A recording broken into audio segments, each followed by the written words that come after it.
Hi po guys, ito po yung pagpuan ng steel and egg. Kaya ito po, kukuha po tayo ng egg at ipapamigay po natin. Ako po yun guys. Ito po, may pinapigilay ako na egg. Tapos magsupply lang kayo, bibigyan ko kaya. Tapos kukuha po tayo dito. Ito po. Ayan guys, papamigay natin itong egg.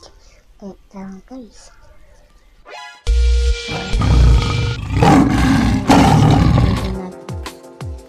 I-ano lang natin.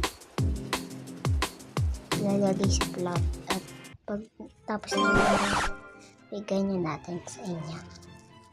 At ayun guys. Ayan po, talagyan po natin. Tapos alas po muna tayo dito. Hintayin po muna natin.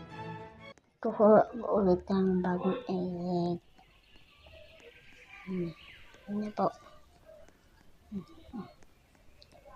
Tapos dito po. Ito po, kukuhain po natin ito. Bibigay din po natin ba?